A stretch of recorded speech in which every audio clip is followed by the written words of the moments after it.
DAP Kenya, mwanzo mpya. Mwanzo mpya actually is a true beginning, come to think of it. DAP, congratulations on your 3rd anniversary. Na vile asante. Na vile vile kwa kuzindua makao makuu mapya within the neighborhood.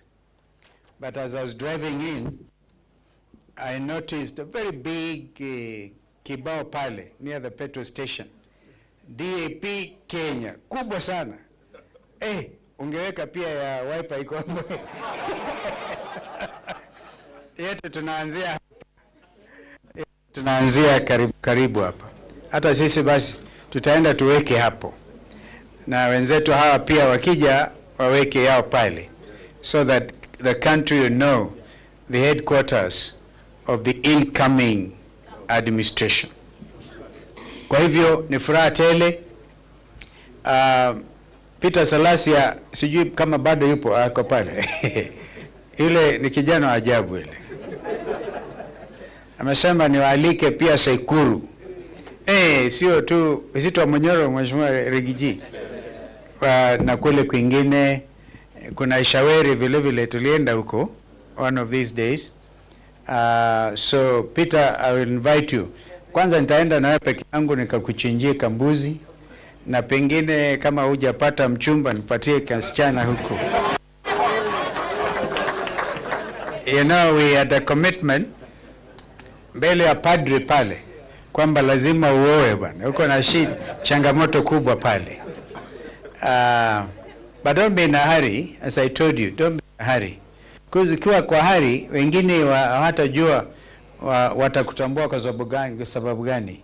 That the newest member of DAPK, executive member for Mumias East, wengine watakupenda vile ulivyo. But you are bold and very decisive. So I congratulate you for showing leadership to the younger generations. I think we need to give them a big clap. My brother Eugene Amala, congratulations. You are focused, you are precise, and my brother Tony Gachoka always likes to tell me these things about leadership. He says it's a half fortune and a half skill. I remember that he tries to paraphrase Machiavelli. This man is dangerous. Amefukuza ndani. So I have fortune and half skill. So we are here today ili tufanye mwanzo mpya. Actually, that's what it is. But as we do so, I will urge caution. Because you will recall, Eugene, that whenever we were coming together in the past, we will be hardened. Yani unaonekana mbaya if you don't take the necessary step. This time, we want to give everybody reasonable comfort level so that people are not pushed into anything. Anything. You will recall that when we met our brother, Dr. Matiang'i, he even recommended that we look for some technical team. I can tell you that. Technical team to build this level. Before you consign the level of mortician to my friend Philip Kisia, give him the opportunity, because that was a very important matter. When they discussed with Rafa Utuju, was the executive director of Azimio, and that's how we ended up with Philip Kisia, and he's already doing a marvelous job. Let us not leave anybody out. We will not leave anybody out. And as I said, there are others coming in. As we speak, you do not see, of course, Jubilee Secretary General here, Kioni. I believe we are all together. Let's not leave out anybody. This is the matter, because then you will give opportunity to Zakayo kuanza kusema wamegawanyika even before they began. So we'll do that. I know that Babayao is talking to Farmers Party, others are talking to other places. When Zakayo is consolidating, pushing everybody to wind up and join UDA, our approach is going to be the other way around.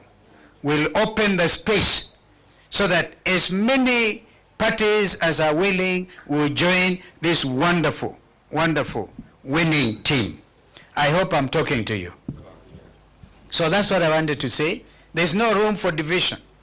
We will not allow it, so that another good friend of mine from Ingo, the other day he was actually saying, my friend Steve-O, akirudi huku pia, if he doesn't watch his mouth, that is Weta. I don't know how to disown friends.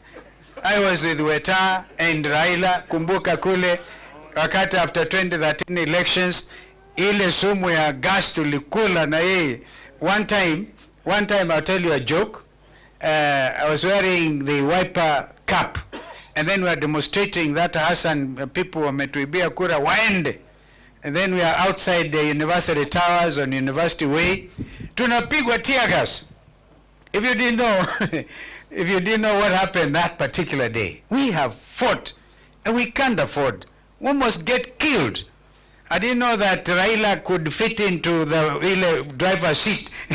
Hapo alikuwa gari yake imepotea, akaingia kwa ya Orengo. Natafuta Weta simpati. Tukapotea, and we used to end up eating kwa mama samaki on Kilimani. And tunajipanguza machozi, tear gas. William Ruto anaenda huko Kambana akasema, the last time I saw a whole former vice president, he was sitting on the tarmac. It's time now to sit on the tarmac. Tukiendelea namna hii. Pia yeye akule dust kidogo. And this is for the good of this nation. I believe it strongly. So when I talked of Weta, he talked of this is going to be murky, a divorce. Was describing a divorce between Ford Kenya and ODM, because he had been dispossessed of the position of the deputy minority leader, or the minority leader in the Senate. Maybe he actually accomplished that. He was very, very, very noisy about it. So we are going to do things differently within whatever remains of Azimio. We recognize, of course, that DAP has pulled out. You took a resolution, we respect it. We know that Mother Karua's NAC Kenya pulled out and gave notice. We respect that. That does not necessarily mean we are not going to get together again. It could be a strategy, because we saw our sister mother and our brother Rigiji up there, a very cold area in the mountain. We must continue to do things. We must do this thing differently. In fact, sometimes you do so, our sister Kate, to confuse them, because you know them. You are dealing with very crafty characters. So we need to be able to be very, very deliberate. We are not going to be announcing every step.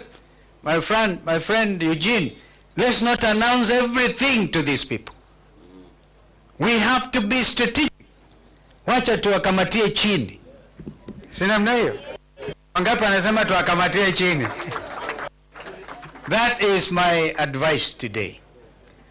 Yesterday I advised Sifuna, Secretary General of ODM, and Salasi, I'm sorry I annoyed you, but I said bado tunaongea na Sifuna was talking beautiful language. Beautiful language. Says if you abandon the people, Mimi Sifuna was talking like us. Ata abandon wananchi. And this is a constituents, these are his constituents. Our sister Bosibori was hosting us there in Ndagoreti North. And so, I advise that we do not give William Ruto the excuse to delay formation of IEBC. I'm happy that he has already gazetted the names, and as we speak, out of the 9, I think 7 have already been sworn in by the Chief Justice. And I said, because another young lawyer viciously argued, Njeru Ndegwa, you cannot allow Professor Olo Adams, he's in the advisory team, William Ruto, and therefore this is another. And I realized, because Wiper was unfairly blamed for delaying the process. Now the truth is known. It was not us. It was William Ruto, through instructions given to a judge in Kiambu, who has vacated her own situation, dismissed the application, and therefore paving the way for the selection panel to be put in place. So now I say, Professor Law Adams, because he went in as Azimio, and Dr. Kokemoli as Azimio, right? As of today, therefore, the whole thing about the categorization of those leaders, of those members of IEBC selection panel, are based on that structure. Now, we can, going forward, choose to dismantle the structure. And I think Philip Kisia, who is the executive director of Azimio, whatever remains, because we have Billy still holding on, we have Wiper holding on, we have Kano. Remember that we had One Kenya Alliance, and I think we were with you by that time. One Kenya Alliance. So some of these things, I'm just saying, we must be strategic so that we do not make it obvious.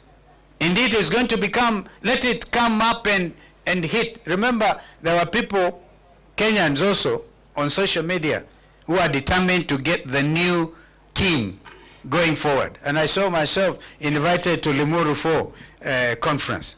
Limuru 4 kufanyika. But I know the urge by Kenyans, they want us to get together, drive out this situation. Senator Richard Onyanka, I really agree with you. I can't agree with you more.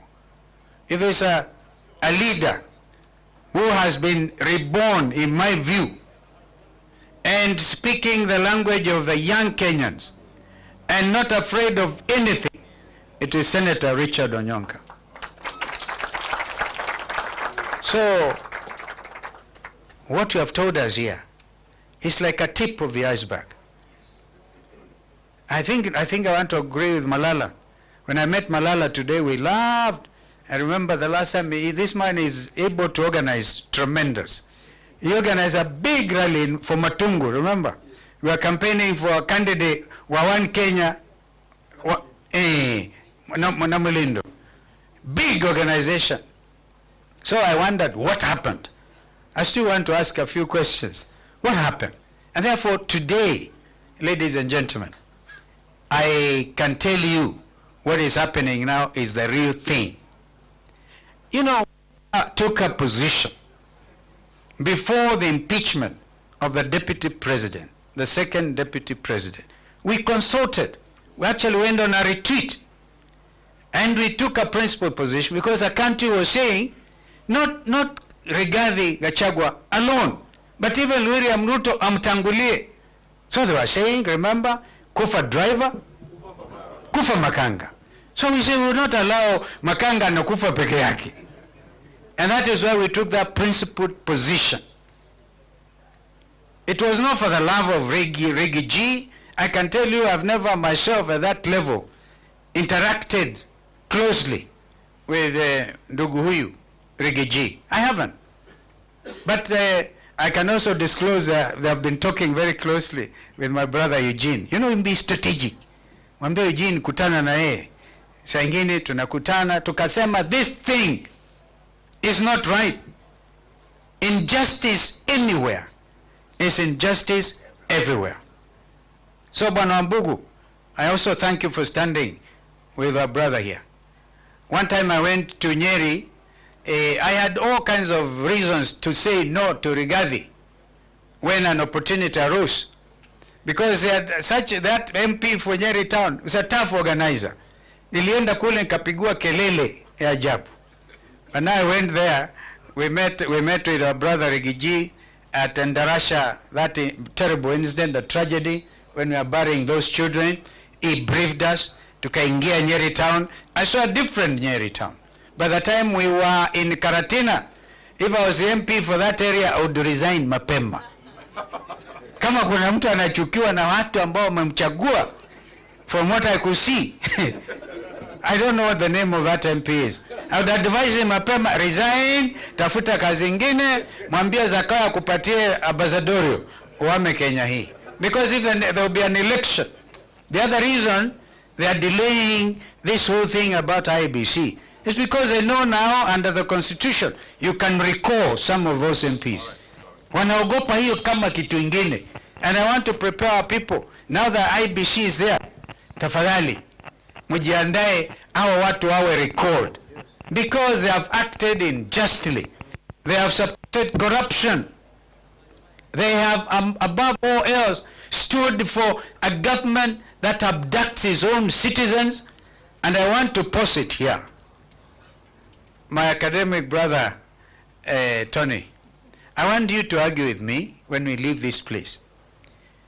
My argument is abduction is worse than detention. At least wakati wa detention ulikuwa na kitu inakuwa signed, unaweka mahali. Abduction, it is something terrible. It's a crime against humanity. Therefore, Cleophas Malala, I agree with you. Are we going to wait tunaimba kuwa 2027 ukutafikika jameni namna hii with people abducting Kenyans. Mama mzee Joki complaining about SHA trying actually to advise them this thing is not working. You send 20 policemen to abduct a Kenyan mother against all known humanitarian and international statutes relating to the freedom of the person. In other words, this administration, Ruto, has overthrown the constitution. So how can you live with a government, and unaamini 2027, which has already overthrown the constitution? That is the problem I have, Tony. I have that problem. Let me now tell you this. Even as IEBC selection panel wameanza kazi yao, do you know that the secretariat of IEBC, led by somebody, Marjan, I don't know the name, Marjan or somebody, is getting instructions from the former Commissioner Molu, who is Ruto's advisor in State House. Now, let me get that document, ndugu yangu.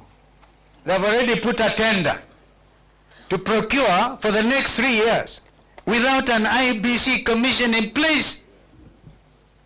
It's already on their website. Yeah? Some of it is closing time at 1 o'clock on the 29th January 2025. They're already in a hurry. And it's like this is a test case. If we don't stop them now, we are telling IBC Secretariat, you will not move one step. We will come for you if you try to do this. You must wait for a properly constituted IEBC. That is where Azimio lost it, by the way. Remember, they procured a printing farm in Greece. By the time kina Uhuru na hao wengine walileta the extra 4, remember the Cherera 4, they were there, hawajui what is happening, things had already happened, they had procured materials in advance of these people arriving. So this time, we cannot afford, in my view, to allow these people any space to manipulate, to steal, to mess up with 2027. That's why some of them are saying they know how to manufacture presidents in excess of 24 years. And they also know, they even say blindly, I mean boldly, that they will make sure even if wameshindwa, wataibuka hawajashindwa. If we are in this country and we all belong in it, we must really stand very, very strong. Mwisho, you cannot isolate the mountain or any part of the country. It is not possible. We want to tell William Ruto, the mountain is not isolatable. It is not. I repeat, the country is united against one person called William Ruto. That's all. It's completely, and if you look at, if in fact, you know, have you asked yourself why you are not seeing opinion polls these days? Have you asked yourself? It is simple. This administration is enjoying the lowest opinion rating since independence. I think they are ranging between 16 and 18%. Hao ndio watashinda kweli? So we want to make it very clear. From now, let us actually have vigilantes and our young people, I've myself announced June 25th should be marked the date of the new Kenya, when young Kenyans breached parliament. They did an incredible thing. They stood for their future. And it's not that they could not get rice where they were coming from. Waheshimiwa mulikimbia mkawachia bunge, wakajienjoy kidogo. If it was not for the tunnel, they would have, and these young men are so decent, they would not have messed you up. But instead, we visited with Eugene and other colleagues. Tukaona vile wamepigwa risasi, sniper from on top of the bunge itself, opened the skull of young Kenyans, and you want us to forget, and you want us to tell you the bread-based government is not blood-based? You surely don't believe it is still blood-based? Therefore, the 25th of June will go down in the history of this country as a truly revolution day. And I think we have to accept it, give it to the young people, that they could not have died in vain. That unakumbuka 25th, the other day, they could not even be allowed to hold vigil. We stand with them, not because of anything, but because it is the right thing to do. I want to conclude so that I can welcome our brother, Rigiji, kwa kusema kwamba we must do these things now differently, and we must be very strategic, at the risk of repeating myself. And there's no two-way traffic about this matter. From today, the vigilante teams, any careless utterance by Kenya Kwanza administration, come here, governor of all the people, I could not believe Otuoma could say that. Let Otuoma know I'm coming to Busia. I'm coming to Busia. Oh yes, I will come to Busia. And nothing will happen to me, because he dare not cause violence. If he thinks he is helping William Ruto, that is the day the whole international community will close ranks. I will say, Kenya, you're on your own. Remember, we keep on saying we are against the Haiti mission. Kama kuna kitu moja inatatiza even election ya Raila for AU, it is this thing about Haiti. Anauliza na African heads, how can an African country go and kill blacks in a faraway country? Because you see, Tinga is a candidate of the Kenyan government. It's a Kenyan, and that's why we agree with Salasia. We will help him, we pray for him to get this thing. But so that I can quickly conclude, we document every careless statement. And Kenyans are wonderful.